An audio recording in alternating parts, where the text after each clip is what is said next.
Li Peiling. Hartono also then faced Xinjiang singer Zhang Dunhao in the final showdown. But his rendition of Mavis Hee's Moonlight in the City didn't win enough votes. So eventual champion Zhang garnered nearly 60,000 votes. That's over 14,000 more than Hartono.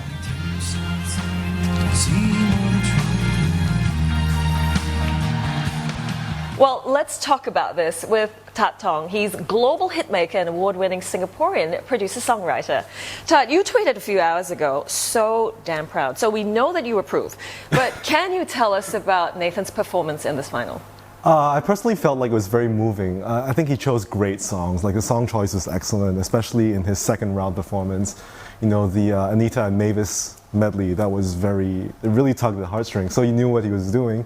I felt like he was playing to his strengths. He did his usual, you know, extra singing stuff. He played he played musical instruments. He played the guitar. He played the harmonica. He did vocal erhu. He pulled out all the stops, and yeah. So he was really in his element. Yeah. You know, now that he has accomplished this, what's ahead for him? What's possible for him on the global stage? Well, you know, on one hand, the sky's the limit. He's just got second on one of the biggest shows on Chinese reality TV. I feel like he can do anything at this point. I mean, on the other hand, though, like my business partner is Giovanni from American Idol Season 10, so I know a lot about reality competitions and what happens after that. You know, like you get a lot of things from these competitions. He has now a mentor in Jay Chou. He has fans like throughout the Chinese-speaking world.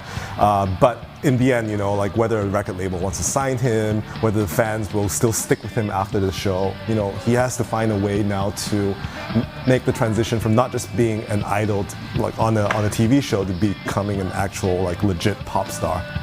That's a critical word you use there, transition, isn't it? Now, Yes. You're a trailblazer yourself.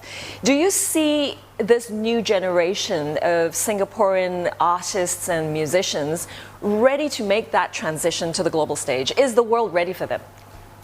I think, you know, now with the internet and everything, you know, there are like little pockets of fans all over the world. And so, like, for example, if you look at Lin Ying, you know, without much in the way of traditional support, she managed to get on the Spotify viral global charts and all of that. So, you know, there are definitely fans from really not just the usual countries you think of, but everywhere from like maybe like countries like Slovenia, Bulgaria, you know, that you wouldn't have never thought would have fans for our kind of music.